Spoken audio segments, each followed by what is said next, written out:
Hey everyone, welcome back to your weekly market outlook. This is for the 31st of July to the 4th of August 2023. Let's get started with the recap of the previous week, which is a pretty jam-packed week. I think to note here, we've got the German flash PMI. This one here is a little bit too low. It actually had fallen below 40.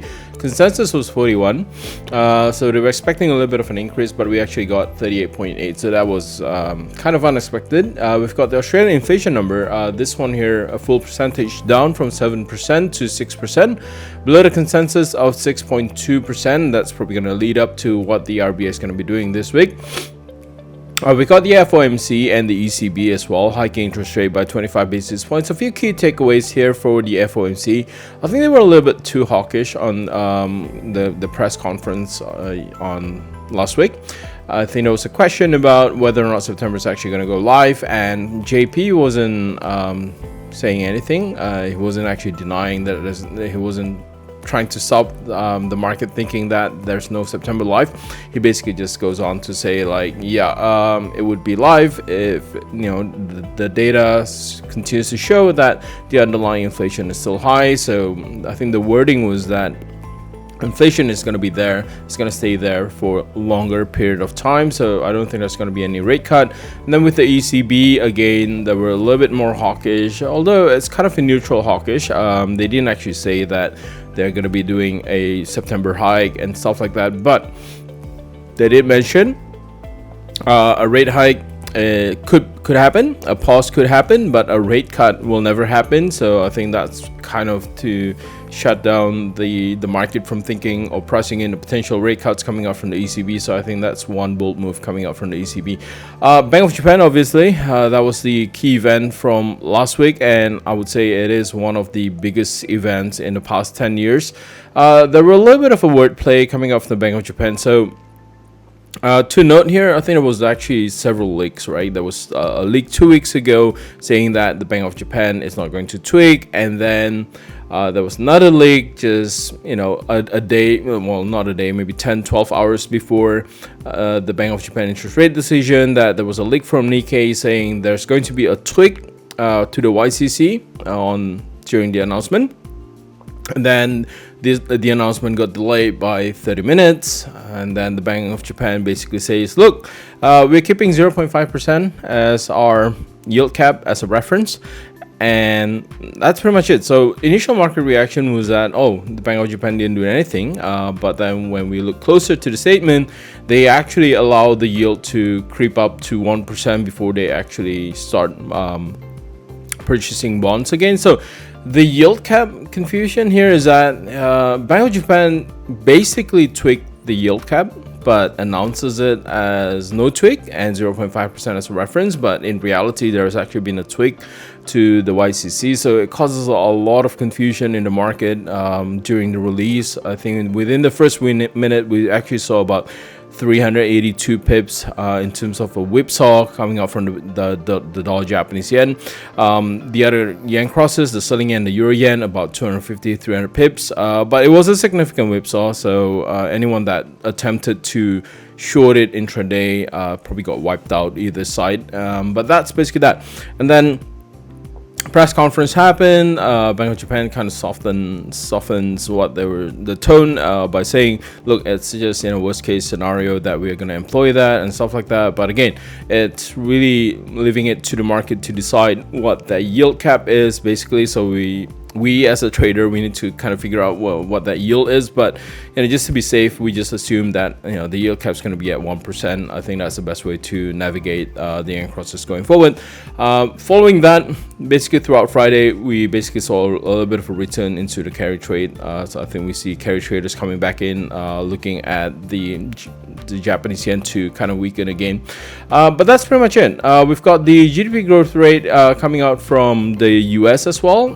That was basically the turning point that kind of boosted the US dollar following the FOMC decision. So following the FOMC decision, people were not sure that the FOMC is still hawkish. People are not confident that what the FOMC is doing should be what the FOMC should be doing or continue to be doing, because the US data wasn't that great. And then we have the GDP growth rate, which kind of surpasses everything else.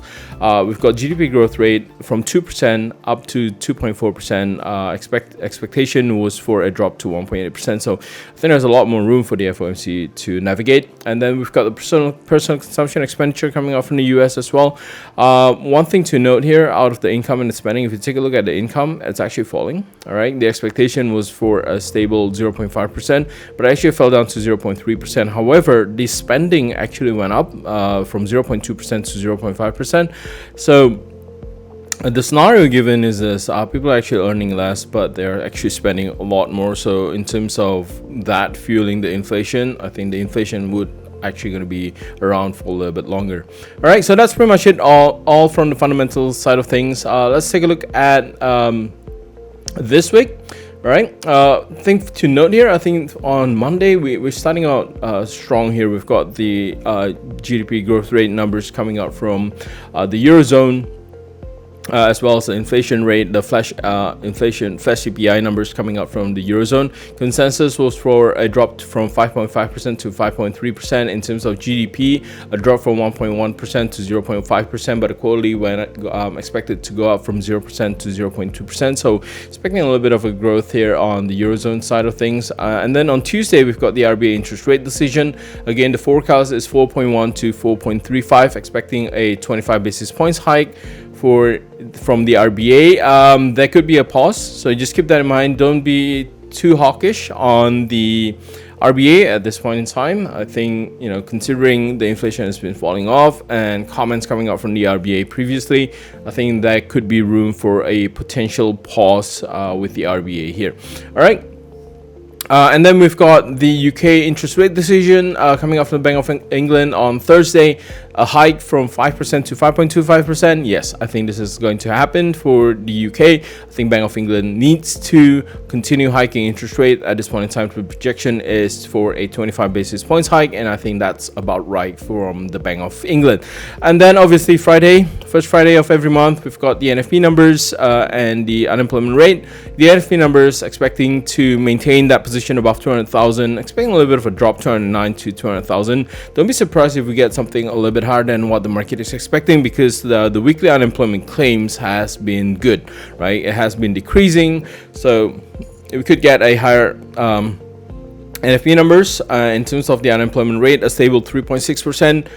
If it goes out to 3.5%, I don't think it's a surprise. I think the previous, weekly unemployment claims for the past month has been great, so expecting a little bit more to the upside coming out from the employment numbers in the US.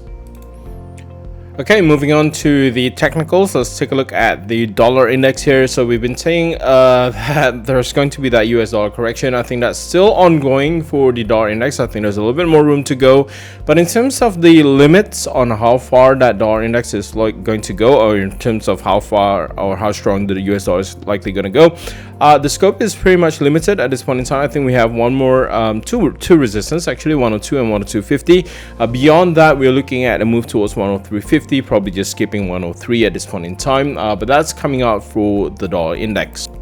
And then moving on to the Aussie USD, if we take a look at the Aussie USD here, the pressure remains strong for the Aussie USD. We're looking at support coming at 67 cents, but pretty much lost it last Friday. So we have tracked lower below 67 cents. Now, if we take a look at the movement here, the weekly pivot is actually located back at 67 cents. So we might see price push back to retest 67 cents, but any failure this week around 67 cents, that would really give out more room that the Aussie USD could track even lower towards 66 cents. So just keep an eye out on 67 cents. We're not really expecting anything higher towards on the Aussie USD here. If we take a look at where the resistance one is located, it's actually located a little bit higher at 67.75, very close to 68 cents. So I think the weekly pivot is key.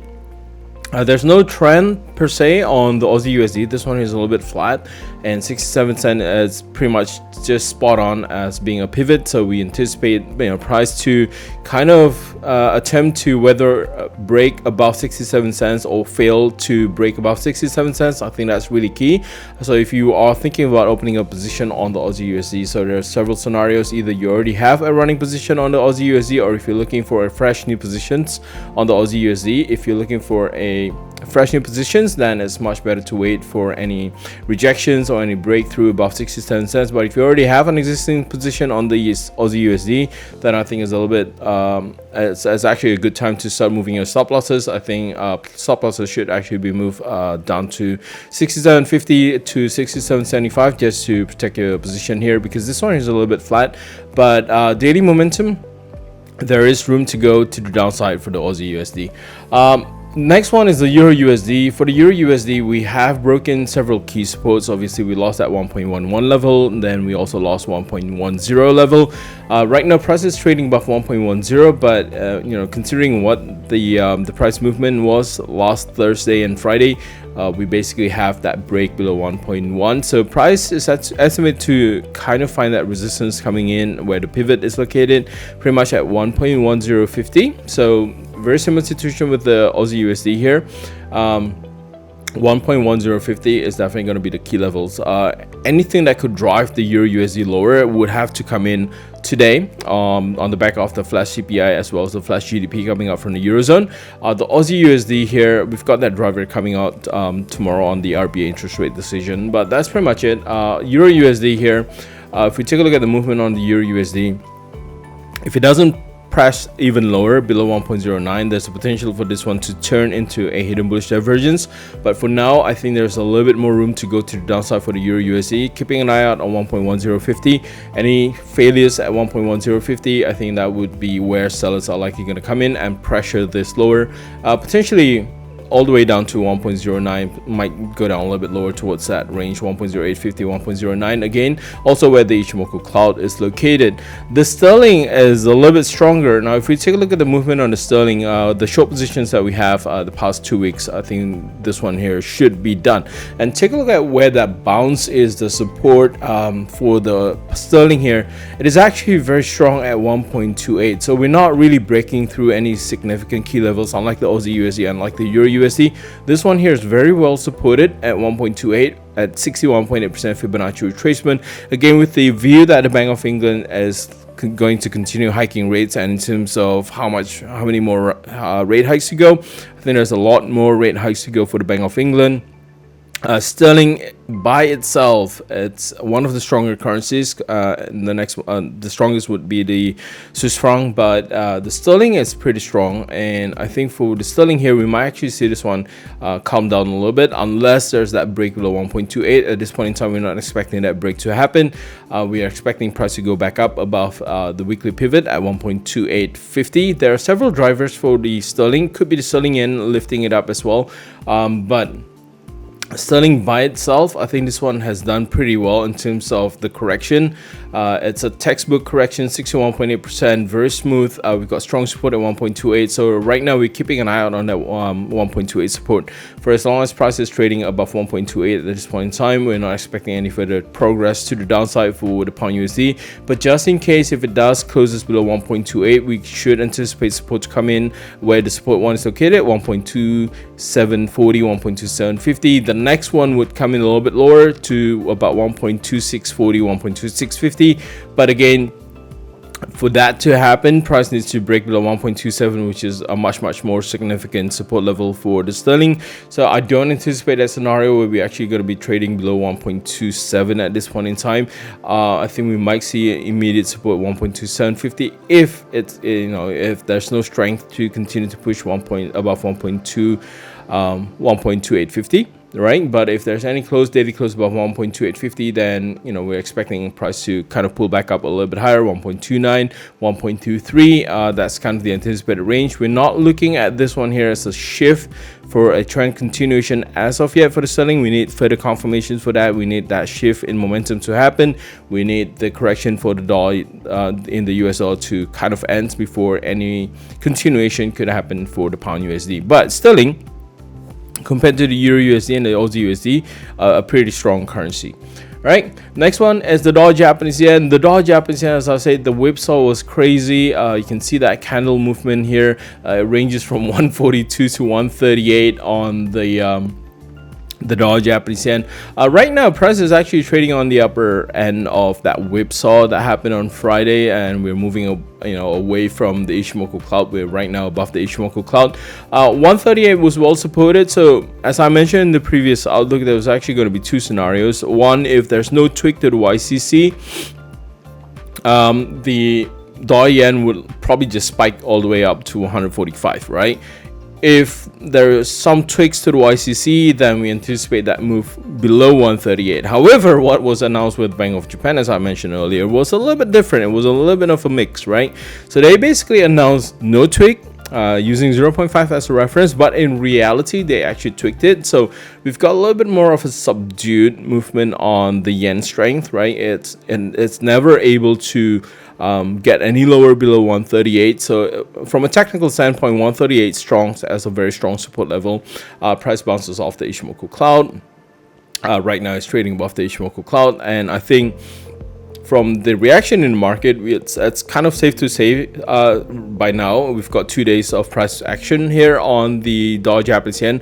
The initial whipsaw was distorting, but I think market kind of just figured it out. All right, look, at the end of the day, the Bank of Japan is likely going to maintain the ultra easy monetary policy. Interest rate differentials between the US, the sterling, the US, the UK, the Eurozone, and anywhere else against the Japanese yen is that all the other countries are going to continue hiking interest rate or have already hiked interest rate. The Bank of Japan hasn't done anything yet. The yield tweak, it's more implicit, it's not explicit, right? So they're a little bit shy in terms of saying, hey, we want to make that tweak. So kind of discourages a lot of traders by looking at it as not really a hawkish Bank of Japan. It's a little bit more of a dovish Bank of Japan, but they kind of try to tweak it a little bit because of all the pressures, but they haven't really changed anything much, right? The yield cap, sure, it's gone up by 1%. I think the market has accepted that, and I think the market, looking at how the market has reacted from Friday and today, I think the market is pretty much okay by looking at that, the tweak. So yeah, I think we're in a position where a lot of carry traders are going back into shorting the Japanese yen, but keep an eye out on the Japanese yen here. For now, I think the trajectory is that we have that resistance at 142. Surpassing that 142, I think that would lead to further movement on the Dow Japanese yen. We might actually see a significant price movement once it breaks above 142, because I think there's a lot of stops lined up at 142 at this point in time. So that stops could be triggered, and we could actually see a quick sudden move to the upside, maybe surpassing 143 easily. But then ultimately we're looking at a potential move back towards 145 for the Dow Japanese yen. All right, so that's pretty much it for this week. Good luck with your trades, and I'll see you soon.